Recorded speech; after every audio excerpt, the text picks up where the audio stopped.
తెలంగాణ రాష్ట్ర వ్యాప్తంగా జీతాలు పెంచాలని కోరుతూ ఆశా వర్కర్ల నిరసన కార్యక్రమం చేపట్టారు. ఇక జగిత్యాల జిల్లా కేంద్రంలోని కలెక్టరేట్ కార్యాలయం ఎదుట నిరసన తెలిపారు.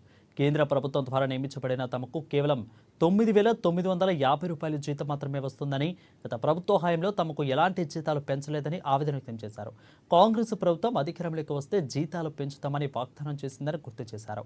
ప్రస్తుతం జరుగుతున్న అసెంబ్లీ సమావేశాలలో తమకు జీతాలు పెంచేలా ప్రభుత్వ భద్రత కల్పించాలని డిమాండ్ చేశారు.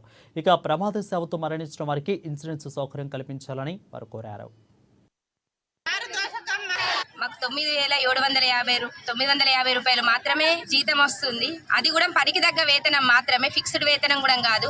గత ప్రభుత్వంలో కూడా మేము అనేక ధర్నాలు సమ్మెలు చేయడం జరిగింది.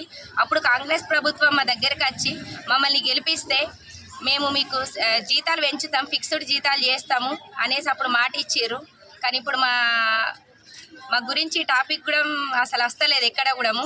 ఇప్పుడు బడ్జెట్ సమావేశాలు ఉన్నాయి కాబట్టి ఆ బడ్జెట్ సమావేశాలలో మా ఆశాలను గురించి అక్కడ మాట్లాడాలి. మాకు ఫిక్స్డ్ జీతం చేయాలి, ప్లస్ జీతాలు కూడా పెంచాలి.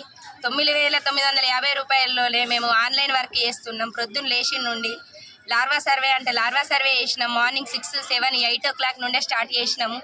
ప్రతి ఒక్క వర్క్ చేసినాం. అప్పుడు సమ్మెలప్పుడు కాంగ్రెస్ ప్రభుత్వం వాళ్ళు మా దగ్గరకు వచ్చి మాకు మద్దతు కూడా ఇవ్వడం జరిగింది. కావున మా గురించి మీరు అసెంబ్లీ బడ్జెట్